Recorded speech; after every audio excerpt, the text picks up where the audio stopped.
नमस्कार. लग्नाची बेडी या मालिकेच्या येणाऱ्या भागामध्ये जबरदस्त असा ट्विस्ट येणार आहे. तर आपण बघितलं इथे सिंधूवरती आता चुकीचा आरोप झालेला असतो की तिने अन्वी आणि आयुषला किडनॅप केलेला आहे आणि तिच्यावरती हा खोटा गुन्हा दाखल केलेला असतो शकुंतलाने. याबद्दल आता सिंधूला कळलेलं असतं की याच्यामध्ये काहीतरी शकुंतलाचा खूप मोठा प्लॅन आहे. त्याच्यामुळे ती आता राघवला म्हणते की राघव, तुम्ही मला फक्त इथून बाहेर पडण्याचा चान्स द्या. मी इथून गेल्यानंतर बरोबर शोधून काढेन की हे सगळं कुणी केलेलं आहे ते. मला असं वाटतंय या सगळ्यामध्ये शकुंतला जिचा हात आहे तिनेच अन्वी आणि आयुषला किडनॅप करून ठेवले आणि माझ्यावरती खोटा गुन्हा दाखल केलेला आहे. तेव्हा राघव म्हणतो ते मला सुद्धा कळलंय, पण तुला इथून जर मी बाहेर काढलं आणि जर कुणाला कळलं तर तुझ्यावरती 2 गुन्हे दाखल होतील. एकतर शकुंतला जीने केलेला तुझ्यावरती किडनॅपिंगचा गुन्हा आणि इथून पळून गेलेल्याचा गुन्हा. तेव्हा इथे सिंधू म्हणते राघव, नंतरचं नंतर बघू, आधी तुम्ही मला इथून जाण्याची परवानगी द्या. मी इथून गेल्यानंतर सगळं काही बरोबर शोधून काढेन. तेव्हा इथे राघव म्हणतो सिंधू, या सगळ्यामध्ये खूप काही रिस्क आहे.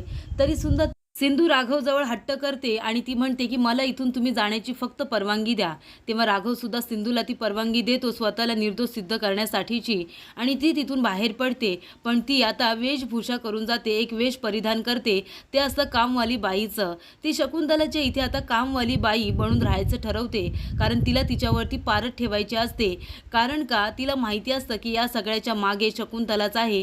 तिचा खूप मोठा प्लॅन आहे. अन्वी आणि आयुषला तिनेच किडनॅप करून ठेवले हे सत्य शोधण्यासाठी आता सिंधू त्यांच्या इथे कामवाली बाई बनून राहते.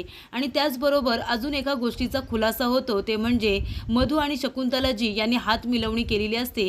त्यांची युती झालेली असते. सिंधूला घरातून बाहेर कायमचं काढून टाकायचं आणि मी अन्वी आणि आयुषला किडनॅप करून ठेवले हे सत्य तू कुणाला सांगायचं नाही असं शकुंतलाने मधूला सांगितलेलं असतं. आणि त्यांची मदत करत असते विभावरी सुद्धा. ते सुद्धा आता इथे सिंधूच्या पूर्णपणे लक्षात आलेलं असतं. पण आता सिंधू या सगळ्याकडे दुर्लक्ष करते आणि ती फक्त एका गोष्टीवरती फोकस करते, ते म्हणजे शकुंतलाने अन्वी आणि आयुषला कुठे किडनॅप करून ठेवलेलं आहे. कारण तिला काही करून त्या दोघांना तिथून बाहेर काढायचं असतं. मग आता सिंधू त्या दोघांना तिथून कसं काय बाहेर काढणार आणि शकुंतला मधूला कशी काय मात देणार ते आपण आता सविस्तरपणे इथे बघूया.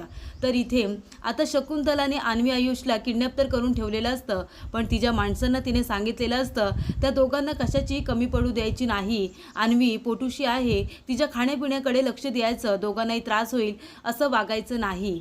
तर इथे शकुंतला आपल्या माणसांना वारंवार त्या दोघांची काळजी घ्यायला सांगत असते, पण तिच्या मागे तिचा खूप मोठा हेतू असतो.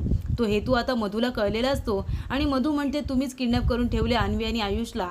तेव्हा दोघीजणी आता हात मिळवणी करतात आणि ती म्हणते की आता सिंधू आणि राघव या दोघांची पुढची स्टेप काय असेल ती तू आम्हाला काहीतरी करून त्यांच्याकडून मिळवून मला सांगायची. तेव्हा इथे मधूचं सत्य शकुंतलाला माहिती असतं की ही व्हीलचेअरवरती फक्त बसते, हिचे पाय दोन्हीही ठीक आहेत, फक्त सिंधूला घरातून बाहेर काढण्यासाठी ती त्या घरामध्ये राहत आहे, हाच तिचा एक मोटिव्ह आहे हे शकुंतलाला माहिती असतं. तेव्हा दोघीजणी आता त्यांना काही डिस्कस करायचं असेल तर शकुंतलाच्या इथे मधू येत असते आणि इकडे तिकडे फिरत तिच्याशी बोलत असते. तेव्हा इथे सिंधू आता कामवाली बाई बनून आलेली असते. ती शकुंतलाला म्हणते की मला तुमच्या इथे काम मिळेल का, मला खूप जास्त गरज आहे, तुम्ही सांगाल ते सगळी घरातली मी कामं करेन, मला स्वच्छतासुद्धा ठेवायला खूप जास्त आवडते, तुम्ही म्हणाल ते सगळं करेन मी. तेव्हा शकुंतला म्हणते की ठीक आहे, पण जास्त चलाकी करायची नाही, मी जे सांगेन तेच करायचं आणि माझ्या घरामध्ये वस्तूंना इकडे तिकडे हात लावायचा नाही. तेव्हा इथे सिंधू म्हणते की ठीक आहे आणि सिंधू आता शकुंतलाच्या बोलण्यावरती तिच्या हालचालीवरती बारीक लक्ष ठेवून असते. आणि तेव्हा घरामध्ये काम करत असताना मधू आणि विभावरी सुद्धा शकुंतलाला भेटायला आता येत असतात. तेव्हा सिंधू बघते तिला खूप मोठा धक्का बसतो, कारण मधू आपल्या पायावरती उभी राहते आणि इकडे तिकडे चालत असते आणि शकुंतलाला सुद्धा हे सगळं माहिती असतं आणि विभावरी मधूची साथ देते हे सुद्धा आता सिंधूच्या समोर या गोष्टीचा खुलासा झालेला असतो. तेव्हा सिंधूला कळतं की मधू हे सगळं मुद्दामून करते राघवला माझ्यापासून दूर करण्यासाठी आणि त्या घरामध्ये राहण्यासाठी. तेव्हा इथे आता राघवच्या सुद्धा सगळं काही सिंधू कानावरती टाकते. ती म्हणते की राघव, मधुताईने आपल्याला सगळ्यांना फसवलंय, त्यांना काहीही झालेलं नाही आहे, त्या ठणठणीत बऱ्या आहेत, त्यांनी जे रिपोर्ट आपल्याला दाखवले होते ते डॉक्टरांना मॅनेज करून काढून घेतलेले रिपोर्ट होते. तेव्हा इथे राघवला तर खूप मोठा धक्का बसतो. तेव्हा इथे सिंधू म्हणते की त्यांची मम्मासुद्धा त्यांच्याबरोबर आहे, त्यांच्या या प्लॅनमध्ये विभावरी काकूसुद्धा साथ देत आहेत आणि त्यांचं हे सत्य शकुंतलाजी यांनासुद्धा माहिती आहे. त्या दोघांनी युती केली आहे आपल्याला हरवण्यासाठी ठेवण्यासाठी शकुंतलाजीने अन्वी आणि आयुषला किडनॅप करून ठेवले आणि इथे आता मधुताई त्यांना मदत करतायत, कारण त्यांना मला घरातून बाहेर काढायचं आहे आणि म्हणूनच मधुताई शकुंतलाजीची साथ देणार आहेत. तेव्हा इथे राघव म्हणतो की सिंधू, तू त्यांच्यावरती लक्ष ठेवून राहा आणि छोट्या छोट्या गोष्टीची अपडेट तू मला दे. तेव्हा इथे अन्वी आणि आयुषला आता गोडाऊनमध्ये बंद करून ठेवलेलं असतं, पण त्यांची व्यवस्थित काळजी घेतली जात असते. त्यांना काही त्रास होऊ नये यासाठी शकुंतला प्रयत्न करत असते. तेव्हा इकडे आता मधू शकुंतलाला येऊन भेटते. तेव्हा सिंधू तिथे काम करत असते. तेव्हा मधू म्हणते, शकुंतलाजी, मागे मी आले होते तेव्हा ही बाई तुमच्या इथे कामाला नव्हती आणि अचानक कशी काय आली? तेव्हा शकुंतला म्हणत असते की घरातली कामं करण्यासाठी मी तिला ठेवलेली आहे. बाई चांगली आहे, सगळी कामं अगदी व्यवस्थित करते, मी जे सांगते ते सगळं ऐकते. तेव्हा इथे आता मधूला तिच्यावरती डाऊट आलेला असतो, पण तरीसुद्धा ती शकुंतलाच्या बोलण्यावरती विश्वास ठेवते आणि सिंधूकडे दुर्लक्ष करते. तेव्हा इथे आता सिंधू राघवला येऊन भेटते आणि सगळं काही सत्य ती पुन्हा सांगते. ती म्हणते की मधुताईने आपल्याला फसवलंय, त्यांना काही झालेलं नसताना सुद्धा त्या म्हणाल्या की माझा हात आणि पाय काम करत नाहीये. आपण सगळ्यांनी त्यांच्या बोलण्यावरती विश्वास ठेवला, त्यांची एवढी काळजी घेतली, पण त्यांनी आपल्या सगळ्यांची फसवणूक केलेली आहे. तेव्हा राघवला आता मधूचा खूप जास्त राग येत असतो. त्यानंतर आता सिंधू शकुंतलावरती लक्ष ठेवून असते. तेव्हा शकुंतला आता अन्वी आणि आयुषला भेटण्यासाठी जाते.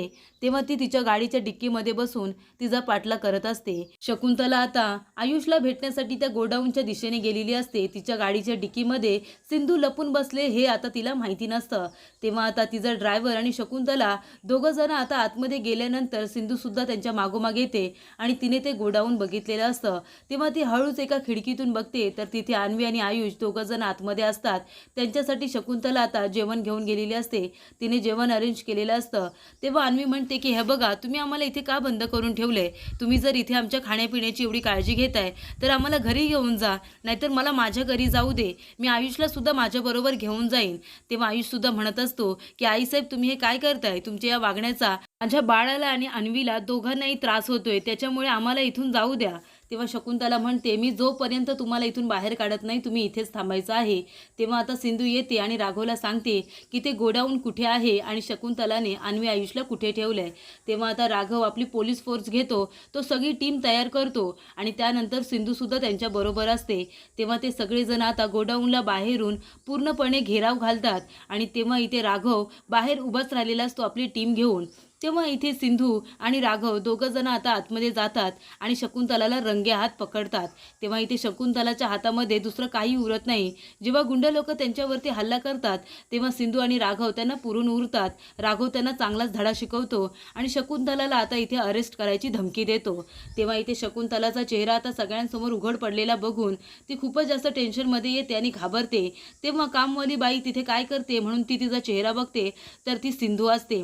तेव्हा अन्वीला खूप जास्त आनंद होतो. ती म्हणते, सीमा बघ ना, यांनीच आम्हाला एवढ्या दिवसापासून इथे किडनॅप करून ठेवलेलं आहे आणि तुझ्यावरती खोटा आळ टाकला होता. तेव्हा सिंधू म्हणते, मला सगळं काही कळलंय, मला यांचं आणि मधुताईंचं कारस्थान माझ्या पूर्णपणे लक्षात आलेलं आहे. शकुंतलाजीने तुला आता इथे किडनॅप करून सगळा आळ माझ्यावरती टाकला होता, कारण मी जेलमध्ये राहावं म्हणून, आणि मी जेलमध्ये राहण्यासाठी मधुताईने पुरेपूर त्यांना मदत केली होती. मी जेलमध्ये राहिल्यानंतर त्यांना असं वाटेल की राघव तिच्या आयुष्यामध्ये पुन्हा जातील म्हणून त्यांनी हा प्लॅन रचलेला होता. पण आता मी तुला सुद्धा शोधून काढलेला आहे आणि आयुषला सुद्धा, आणि त्या दोघींचं कारस्थान उघडं पाडलेलं आहे. तर इथे सिंधूने आता राघवला शब्द दिल्याप्रमाणे अन्वी आणि आयुषला शोधून काढलेलं असतं आणि स्वतःला निर्दोष सिद्ध केलेलं असतं. आणि त्याचबरोबर खरा गुन्हेगार सुद्धा सगळ्यांच्या समोर आलेला असतो आणि ते आहे शकुंतलाजी आणि मधू यांचा सुद्धा पर्दाफाश हा सिंधूने केलेला असतो.